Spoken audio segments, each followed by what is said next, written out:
สบายดีมนุษย์มื้อนี้อากาศเย็นๆหนาวๆนี่สิพามาเฮ็ดต้มมีใส่เห็ดแล้วก็ใส่ไข่ดูกนำเนาะเห็ดน่ะก็ซอยเป็นตอนบางๆอาทิตย์ขาวเฮาบ่ซอยก็ได้จัดไปเมนูง่ายๆแต่ว่าสุดแซ่บเลย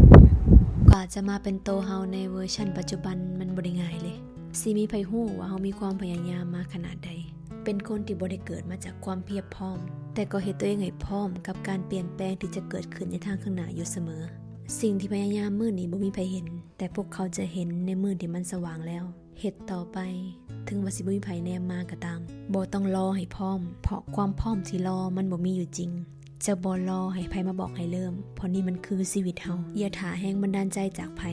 พอบ่มีไผจะมาฮู้ปัญหาของเฮาได้ลึกซึ้งเท่ากับตัวเฮาเองเฮามาเฮ็ดปัจจุบันเพื่ออนาคตกันดีกว่า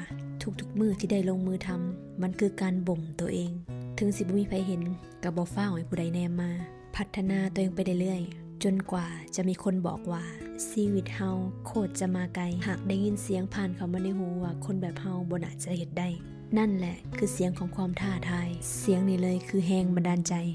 ถ้าอยากก้าวขาไปไกลแล้วไวกว่าคนอื่นอย่าสะดุดเสียงข้างทางอย่าเฝ้าพักข้างถ้ายังบ่ถึงจุดหมายอย่าอ่อนแออย่าเฝ้าหมดกำลังใจถ้า2 มือยังเฮ็ดได้2 ขายังก้าว